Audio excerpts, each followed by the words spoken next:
हरिओम भगवान जी। आज बहुत अच्छी लगी बात की 10 गुरु नहीं करने हैं, एक ही गुरु करके और उसी के अंडर में अपने जीवन को समर्पित करो। जैसे बताया कि 10 डब्बे एक ही इंजन के पीछे चलते हैं, और अगर एक गधा है उसको 10 रस्सियों से बांध दिया जाए, 10 लोग उसको खींचे, तो उस गधे का क्या हाल होगा। तो एक ही के अंडर में रह के पूर्ण समर्पण। अच्छा लगा।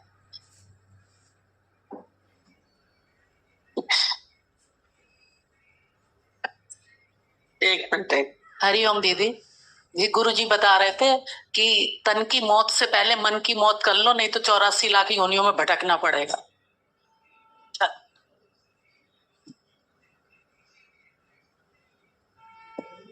हरिओम जी, गुरु जी बता रहे थे आत्मा की क्लास में आए, आत्मा की बात करो। सब में देखो आत्मा, शरीर ने देखो, सब में है ही आत्मा। शरीर देखोगे तो द्वैत है ही आत्मा।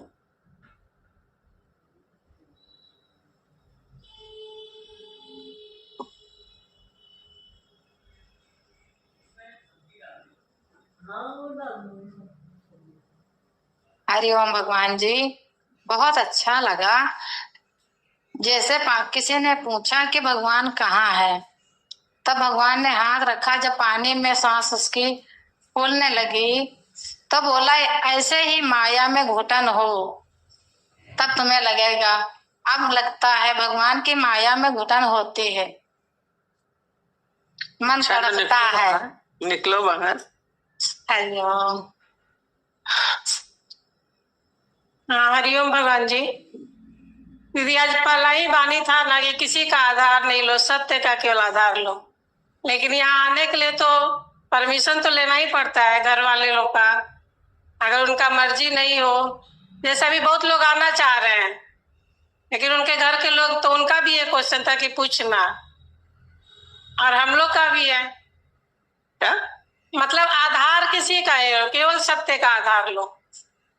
लेकिन गुरु के पास आने के लिए अभी तो इतना खुनकी नहीं आया है कि खुद से अकेले से निकल जाऊं, लेकिन हिम्मत आ गया है, अब डर नहीं लगता है। दोनों बात करती है। कोशिश में, अभ्यास में लगे हुए हैं। अभी एक बात बोला था, हम कौन सी बात माने तुम्हारी? मतलब कहीं थोड़ा डर तो है। द्वंद बोलते, दुविधा में मत रहो। दुविधा में दोनों गए, माया मिली न राम। नहीं दीदी, निकलना अकेले चाहते हैं, निकल नहीं पाते अकेले।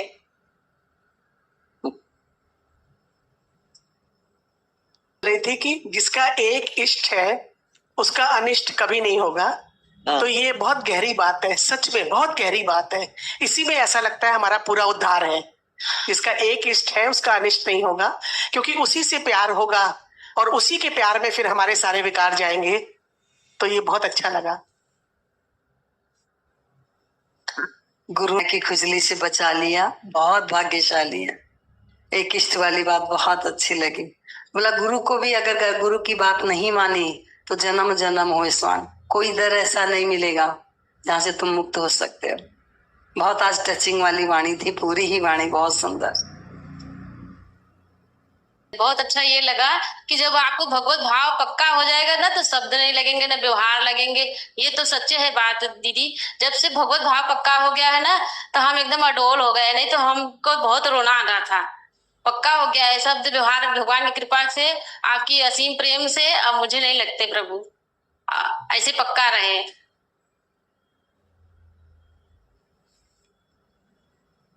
जब विश्वास हो गया तो फिर क्यों डगमगाएगा? मृत्यु तो अवश्यंभावी है, तो जीवन का लक्ष्य क्या है? मृत्यु तो आनी ही है। कल आप बता रही थी शाम में, मृत्यु तो सबको आनी ही है। फिर जीवन का असली अर्थ क्या है? क्या उद्देश्य है? हम लोगों को क्या पाना है? बहुत सारी मत भिन्नताएं हैं, बहुत सारा चीज है। ये पाना क्या है?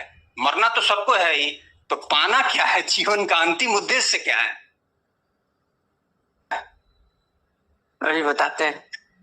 तो श्लोक में यही है। लिख के ले जाते हैं तो शाम को पढ़ी जाते थे। तो अब कहते हैं कि वहां से जो सारे लोग तो उधर ही जाते हैं ना, तो कहते वही वाणी चलेगी। तो हमारा मन चलने लगता है कि हम उतनी दूर से, हमारा तो यहाँ भी श्रद्धा है ना, उधर तो है नहीं, तो हमारा मन चलता है कि यहाँ वाली वाणी पहले चले फिर बाद में उधर की चले, तो बहुत मन चलता है इसमें। अभी गुरुजी ने बताया ना कि किस्मत का बताया कि जिसकी मत से चलेंगे वैसी ही किस्मत बनेगी हमारी, क्योंकि हम पहले संसार की मत से चलते थे तो दुखी परेशान होते थे, और जब गुरु की मत से चलते हैं तो हमारी किस्मत ही बदल देता है। तो आपने हमारी किस्मत बदली है। Thank you. हरिओम भगवान जी, बहुत ही सुंदर वाणी चली। और जैसे आपने बताया ना कि जब तक आत्मा ये निश्चय पक्का नहीं होगा, निश्चय की जोत नहीं जलेगी, तब तक आवागमन में तुम आते जाते रहोगे। तो निश्चय की जोत परमात्मा आपने जलाया है, और आपके शरण में बैठते बैठते और बहुत चेंज आया है। आपने विचारों को भी बहुत चेंज किया है, भाव भी बनाया है, पात्र भी बनाया है। आपकी बहुत कृपा है, बहुत शुक्राना है। अब ये महसूस तो होता है कि अंदर वाला बहुत शांत हो जाता है, लेकिन बीच बीच में क्या होता है, कुछ भी छोटे मोटे खड्डे समझ लीजिए, हर्डल्स या छोटी छोटी बातें, उनमें कभी कभी जो अशांति आती है ना, तो वो अच्छी नहीं लगती है। मुख से तो बोलना बंद हो जाता है, लेकिन जो अंदर वाला है ना, उसमें 3 या 4 बार भी विचार आता है ना, तो ऐसा लगता है क्यों, मतलब और अच्छी स्थिति होनी चाहिए। तो दीदी, इस पुरुषार्थ को और गहरा कैसे करें?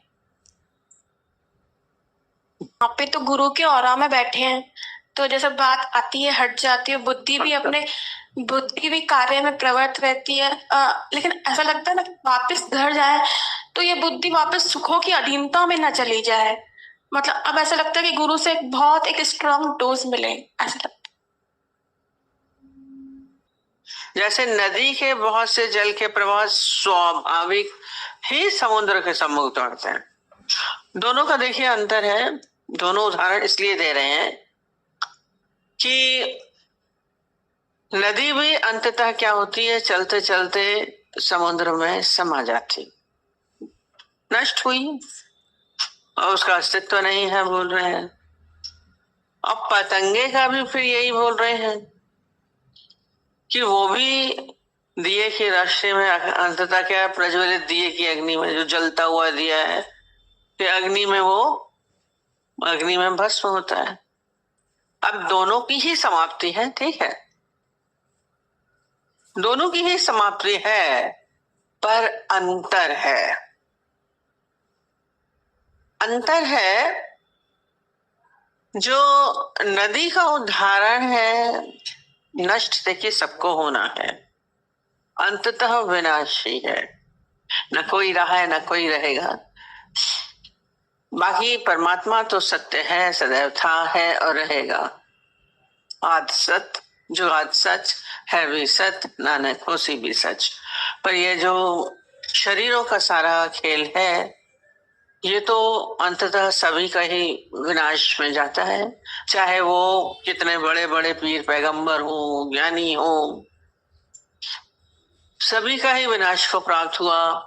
चाहे वो बुद्ध थे, महावीर थे, सब अंततः क्या हुए, अंत अपने सारे गुरुजनों को देखे, कौन कौन रहा है, सभी का ही नाश है। पर दोनों में अंतर है। नदी की जो तुलना थी वो धार्मिक धर्मनिष्ठ लोगों के थे। वो क्या करते हैं, उनका जीवन क्या होता है, नदी क्या बोला, स्वाभाविक बहती है, जाती सागर की तरफ। हमारे मृत्यु को तो सभी को ही प्राप्त होना है, पर वो बहुत स्वाभाविक शांत चलती हुई जाती है, उसमें कोई उथल पुथल नहीं होती। और उसके जीवन से देखा जाए तो क्या होता है, सब क्या होते हैं, पानी पी के तृप्त होते हैं, स्नान करते हैं, शीतलता आती है, उसके करीब बैठने से एक शांति और आनंद का अनुभव होता है। नदी के किनारे बैठिए, बहुत अच्छा लगता, सब नदी के किनारे जाके बैठते हैं, स्नान करते हैं। सारे जितने भी तीर्थ हैं वो नदी के किनारे बनाए गए हैं। ये शीतलता, ये स्वाभाविक है, बस चल रहा है। धर्मनिष्ठ लोगों का, धर्मात्मा व्यक्ति का भी मनुष्य तो वो भी है, मनुष्य ये भी है। उनका जीवन स्वाभाविक चलता हुआ अंततः नष्ट होता है और उनके जीवन से क्या होता है? दूसरों को लाभ मिलता है, शांति मिलती है, आनंद का अनुभव होता है, पानी पिलाते हैं, तृप्ति का अनुभव होता है। उनका जीवन सार्थक हुआ। नदी का बहना अंततः नष्ट तो हुआ, नष्ट तो हो गई, पर और दूसरी तरफ पतंगे का दिखाया। दो चीज, अब इस वाले श्लोक में पतंगे को ले लिया, दोनों आसपास लेते हैं, लगता है कि एक ही जैसा तो है ही है। अब पतंगा भी नष्ट हो रहा है, पतंगा भी नष्ट हो रहा है, पर पतंगा कैसे नष्ट हो रहा है? कभी आपने देखा है? जैसे ही दिया जलता है वो उसके पीछे फड़फड़ाता है, फड़फड़ाता है और जितनी देर फड़फड़ाता है उसमें चारों तरफ बदबू भी फैली रहती है।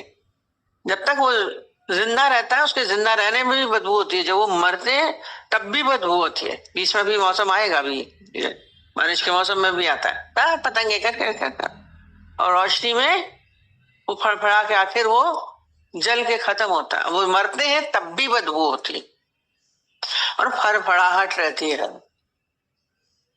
पतंगे का भी जीवन नष्ट हुआ, नदी का भी जीवन नष्ट हो रहा है।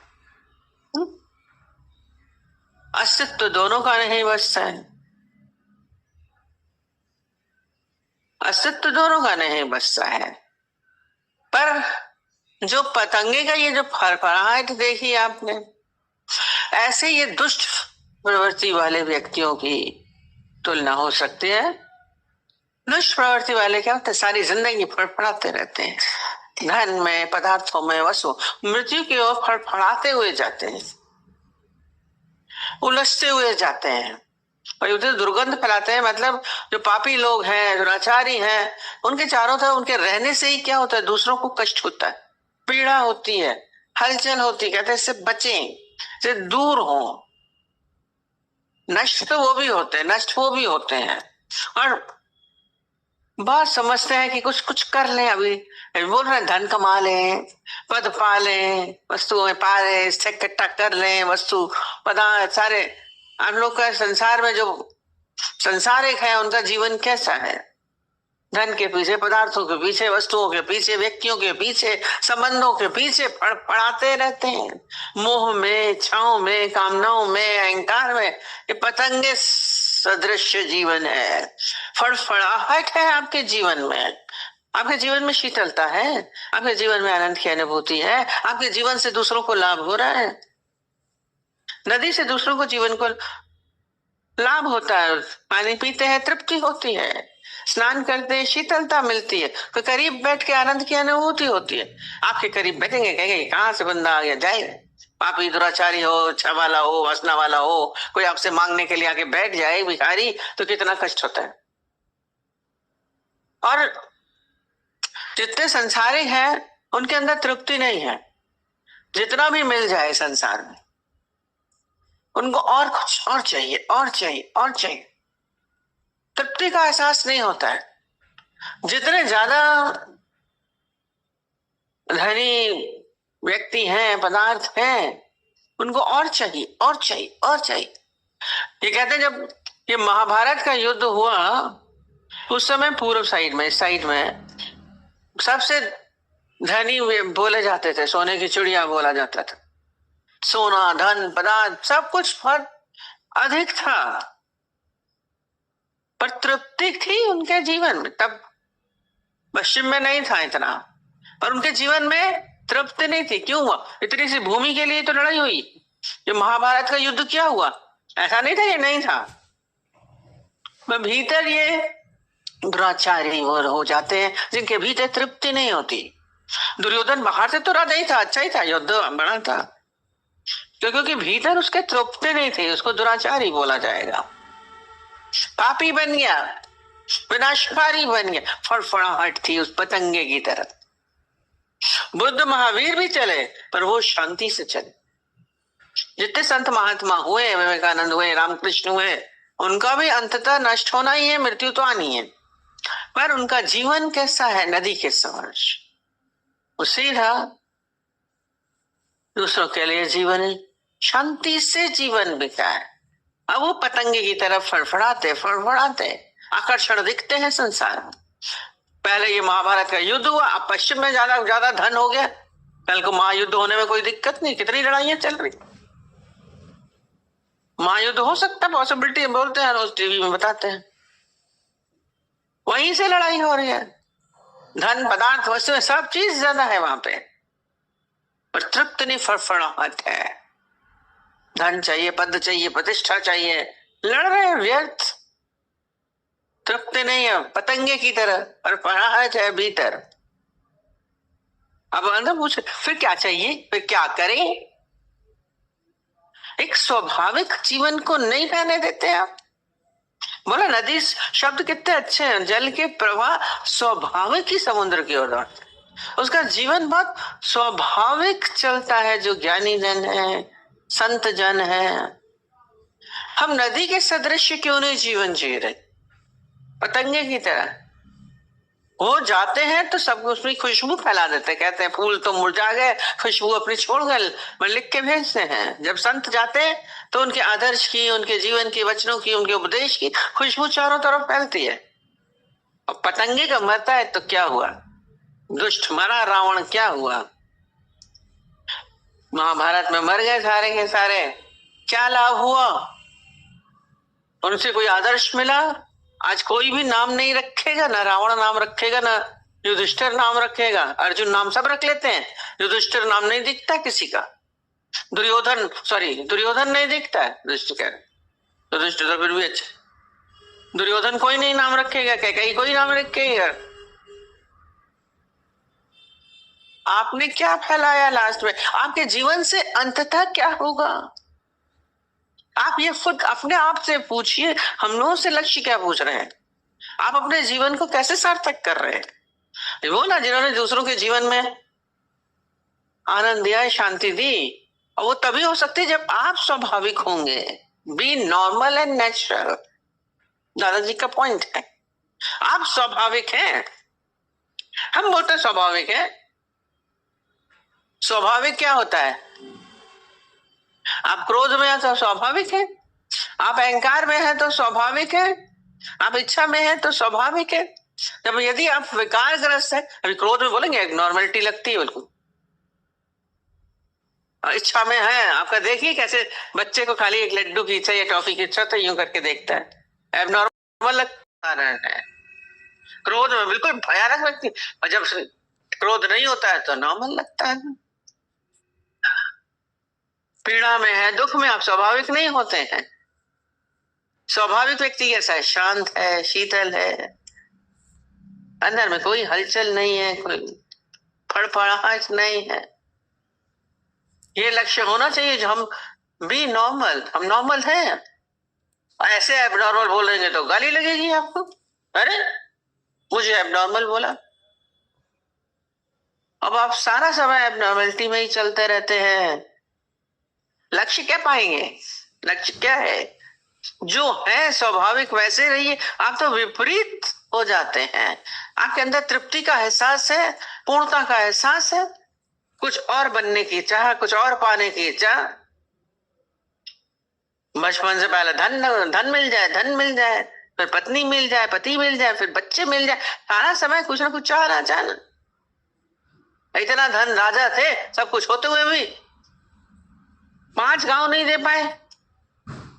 इतना बड़ा युद्ध, इतनी ज्यादा भीतर आकांक्षाएं, आपके भीतर जो लड़ाई झगड़े सब जगह होते हैं, वो किस लिए होते हैं? इसीलिए ही होते हैं। आप तृप्त हैं? पूछिए अपने आप से। हम शांत हैं भीतर से? बोल रहे हैं कैसे? हर समय शांत रहना। हमारे अंदर हलचल क्यों हो रही है? हमारे अंदर पूछ रही है विचार क्यों आ रहे हैं? विचार क्यों आ रहे हैं? पूछिए। कुछ चाहिए, धन चाहिए, पद चाहिए, प्रतिष्ठा चाहिए, क्या चाहिए? अपने जीवन को स्वाभाविक बनाने का प्रयत्न करिए। सब छोड़ के देखिए, भीतर से आप स्वाभाविक हो जाएंगे। ये संन्यास दिलाया छुड़ाने का, ये इसीलिए छुड़ाया ना। दादाजी ने कहा बाहर से नहीं छोड़ना, भीतर से, अंदर से छोड़ो। कुछ छोड़ना शेष नहीं। भीतर से है तो आपका कुछ भी नहीं, ये धन, ये पदार्थ, ये वस्तु, ये शरीर भी अपना नहीं है। आपने जो ये एक व्यर्थ अपनी अज्ञानता, अपनी अबोधता के कारण इसको जो पकड़ा है,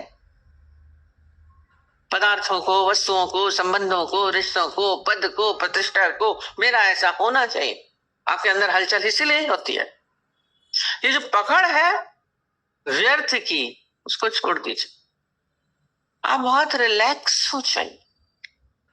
सब चीजें, वस्तुएं, पदार्थ, व्यक्ति सब वैसे ही पड़ा रहेगा। जो हो रहा है परिस्थितियां वैसे ही रहेंगी। चरखा पानी पे चरण, यानी दृष्टा साक्षी होकर के बैठ के देखते, हम देख सकते हैं। अभ्यास करिए, जो भी कुछ हो रहा है, परिस्थितियां कैसी हैं हम देख रहे हैं, शब्द व्यवहार जो हो रहा है मैं देख रहा हूं, अच्छा है चाहे बुरा, दोनों में। आप अच्छे में अगर बुरे में उलझ रहे हैं तो अच्छे में प्रसन्न जरूर होंगे। आज प्रशंसा, निंदा में उलझ रहे हैं, प्रशंसा में अंदर भीतर प्रसन्नता होगी। सम अवस्था नहीं होगी, जो हो रहा है होने दो। नहीं, सजीव भगत की तरह आप कह सकते हैं, एक मुट्ठी प्रशंसा करने वालों की, एक मुट्ठी निंदा करने वालों की मैं डाल रहा हूं। है ऐसी सामर्थ्य हमारे में, तब आप समर्थ हैं, तभी आप स्वाभाविक हैं, नहीं तो स्वाभाविक नहीं है। एबनॉर्मल, एबनॉर्मल माने पागल। देखा दुनिया को पागल देख, सारा समय आप पागलपन की तरह चलते हैं, वैसे बोलेंगे तो पागल नहीं। कैसी भयानक शक्ल होती क्रोध में। कोई दुखी बैठा हो तो नॉर्मल लगता है, लोभ वाले की आंखें अलग तरीके से दिखती, बदबू फैलाते रहते हैं आप लोग पतंगे की तरह। चल मरेंगे तो वहीं सारे मरेंगे, राजा गए, रंक गए, सब गए, पर हम जाते कैसे हैं? उदाहरण दोनों दे दिए हैं। इसलिए अपने सब लोग भी अपने नाश के लिए आपके मुखों में अति वेग से दौड़ते हुए प्रवेश करते। ये नहीं कि सबके लिए बोल दिया उन्होंने, सब लोग, ज्ञानी भी जाएगा, ज्ञानी भी जाएगा, पापी भी जाएगा, दुराचारी भी जाएगा, पर जाएगा कैसे? अस्तित्व तो देखिए, सब संसार में एक दूसरे के ऊपर आधारित चलता रहता है। समुद्र में नदी गिरती है, पानी गिरा, समुद्र की वजह से ही आज नदी बनती है। क्यों? क्योंकि उसी से भाप बनता है। अगर बारिश ना हो तो नदी नहीं है, नदी नहीं है तो समुद्र नहीं है, समुद्र नहीं है तो बारिश नहीं है। सर्कल चल रहा है, ये बस सर्कल चलता रहता है। हम उस सर्कल में अपने को इधर उधर करते रहते हैं बेवजह, अपने आप चलता है। हमारा अस्तित्व भी क्या है? ये सब संसार में सब एक दूसरे पर आधारित हैं। सारी प्रकृति गिव एंड टेक चलती है।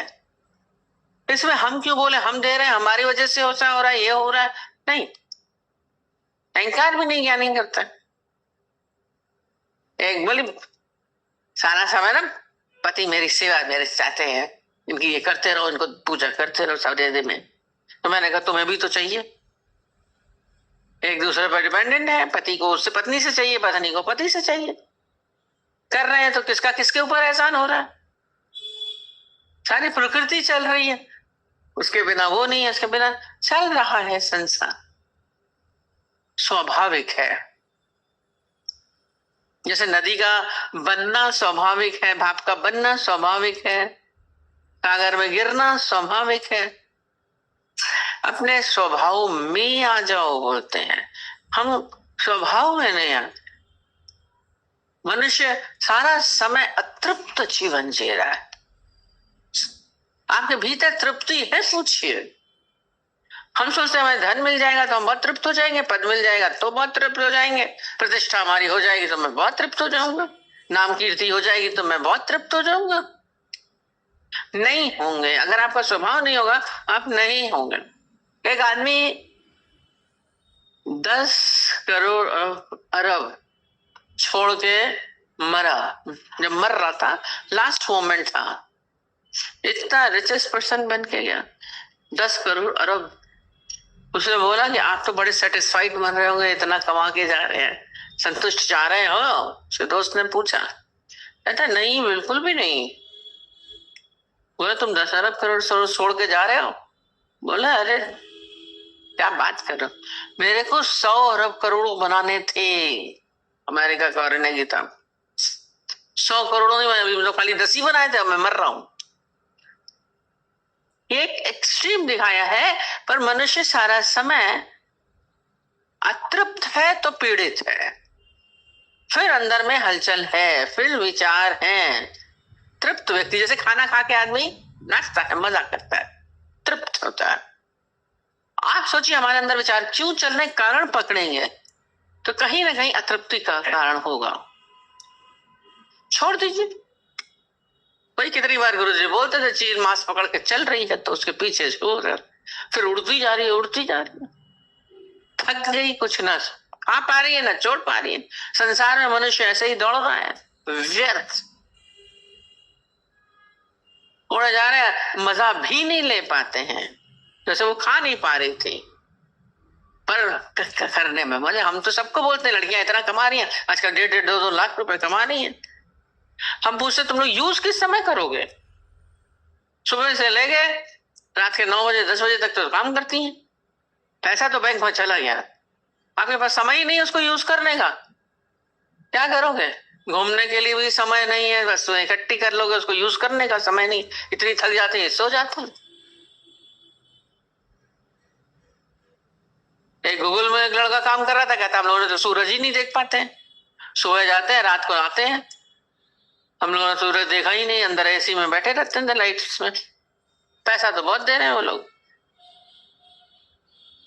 कहाँ तृप्ति है, कहाँ पूर्णता है, कहाँ आनंद की अवस्था, स्वाभाविकता रही नहीं। वो सूरज नहीं देखा, प्रकृति देख ही नहीं रहे, बाहर की लाइट देख रहे हैं, दूसरी लाइट देख रहे हैं।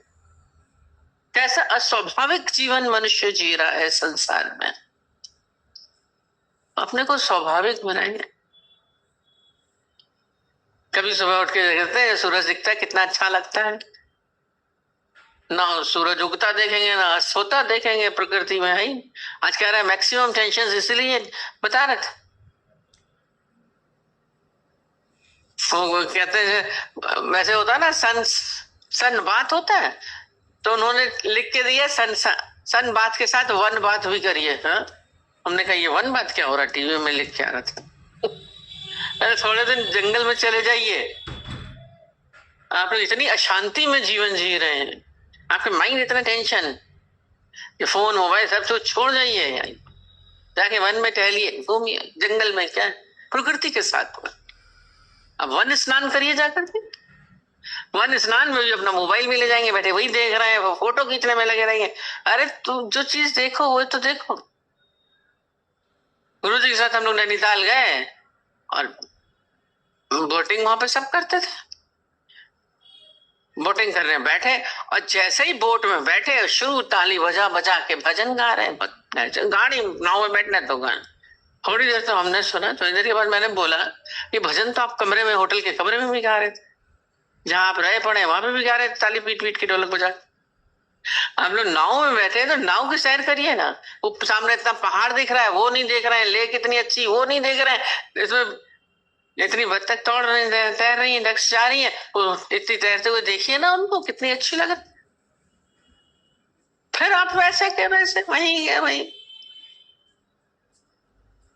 आनंद कहाँ है? स्वभाव प्रकृति के साथ आप है नहीं, ये प्रकृति के साथ कहाँ हुए? फिर वही शोर अशांति। शांति से बैठ के कभी एकाग्र होकर आपने माइंड को आपने कूल किया, कैसा? अब विचार तो चलेंगे, कुछ ना कुछ हलचल आप खुद दे देते हो। बैठा ही नहीं, शांति देते ही नहीं है, शांति देते रहते। फिर बोलते कैसे? आप ही ने तो दिया। कितनी बार वो दृष्टांत हमने बताया। एक ने बोला हमें, संत से जाके बोला हमें शांति दे दीजिए, शांति दे दीजिए। उसने कहा अभी शांति मत देते हैं, हमें बहुत, मैं शांत हूँ, बहुत शांत हूँ। तो बोला ऐसा है, मेरा ये पूरा आश्रम का चक्कर काट के आओ। वो आश्रम बहुत बड़ा था, बता कहता यहाँ की होगी कोई परिक्रमा करनी है आश्रम की। बेचारा गया, दौड़ रहा, दौड़ता जा रहा, इतना बड़ा दौड़ के आगे सामने बैठा। हाँ बताइए आप, कैसे जानते हो? कहते हाफना बंद करो फिर बात करना, हाफना बंद करो फिर बात करना। कहता आपने तो थोड़ा दिया, तो हाँफूंगा नहीं। आप दौड़ोगे तो हाँफोगे ना, शांत कैसे बैठे? तो शांति से बैठो, शांत हो। आप खुद दौड़ा रहे हैं, हाथ को चला रहे हैं, अब हाथ रुक नहीं रहा है, विचार ना चले। कितनी बार बताते हैं, अब हाथ रुक नहीं रहा है यार, हाथ आपका किसी और का है, विचार चल रहे हैं, इनको कैसे रोके? किसी और के हैं विचार, किसी और का दिमाग है, किसी और की चीज है, कुछ चीजें बाहर है, दूसरों की, आपकी तो है ना। शब्द दूसरों के हैं, व्यवहार दूसरों का है, बात दूसरों की है, धन पदार्थ दूसरों के है, बाहर है, मेरा क्या? ये तो मेरा है, इसको स्थिर करिए। चलाए जा रहे, चलाए जा रहे, चलाए जा रहे, अब रुक नहीं रहा है। मूर्खता नहीं है, पूछ रहे हैं कौन, अब क्या बताएगा आदमी, गुरु भी क्या बताएगा तुमको, क्यों कैसे रोको? चलाया कैसे था ये बताइए? चलाया भी तो आपने, गाड़ी आप चलाते हैं, गाड़ी आप रोकेंगे, कोई दूसरा करके रोकेगा? बेचारे हैंड ब्रेक करते हैं जब सिखाते हैं, और मुक्ता होगी कि आप दूसरे को बिठा के बैठेंगे तब रुकेंगे। जीवन को हम लोगों ने खुद जटिल बना दिया, उस पतंगे की तरफ फड़ फड़ बेवजह, किसी के शब्द, किसी के व्यवहार, कोई कमी, कोई ज्यादा, सारा सब मरेंगे तो सभी पर ऐसे क्यों बदबूदार होके मरते हैं, फड़फड़ाते मरते हैं, तृप्त मरते हैं, उलझते मरते हैं। जीवन तो सूत नदी की तरह बहता हुआ जाएगा, समुद्र में समा गया। परमात्मा में बोला सभी उसके मुख में जा रहे हैं, जाना तो परमात्मा के समाना ही है। और उथल पुथल के बिना, शांति के बिना स्वाभाविक जीवन, लक्ष्य यही होना चाहिए, स्वाभाविक बन। हम स्वाभाविक नहीं है। सब बोलते हम तो नॉर्मल हैं, हमें तो कोई नॉर्मल नहीं दिखता। अरे अब नॉर्मल दुनिया में चल रहे हैं, ऐसे बोल देंगे अब नॉर्मल है तो बड़े गुस्सा लग जाएगा, ये तो बिल्कुल अब नॉर्मल है, और यार उसी समय गुस्से में आ गए तो अब नॉर्मल हो गए। अपने आप को बदलने का प्रयत्न कर, स्थिर करिए, हर जगह स्थिर, तभी शांति है। हमारी स्थिरता किसी दूसरे के हाथ में नहीं है। भगवान ने आपको, हम रोज बोलते हैं, शांत स्वरूप बनाया, आनंद स्वरूप बनाया। हम बेवजह अपने को उलझन में लाते हैं, पीड़ा में लाते हैं, तकलीफ में लाते हैं। अपने ऊपर दया करिए, अपने ऊपर करुणा करिए। वही बोला नदी अपना चल रही है, पर उसके करीब वो क्योंकि शांत है, शीतल है, उसके करीब बैठ के सबको शांति का अनुभव होता है। शीतल सब जा रहे संत लोग, हम रोज बोलते हैं नदी के किनारे बैठे, क्यों बैठते हैं? शांति का अनुभव होता है। पहाड़ों पर बैठते, पहाड़ में शांति है, वहां पर आप बैठे जाएंगे, पिक्चर में चले जाएं, शोर बोला, नाव में बैठे हैं तो शोर मचा लेंगे। हलचल करने में स्वभाव बना रखा है, शांत करने का क्या करें, क्या करें? कुछ न करने के भाव में आओ, दादाजी बोलते थे। भाव में आना ही, बाहर से नहीं करना है, भाव में आओ। विचार शून्यता बोलते हैं।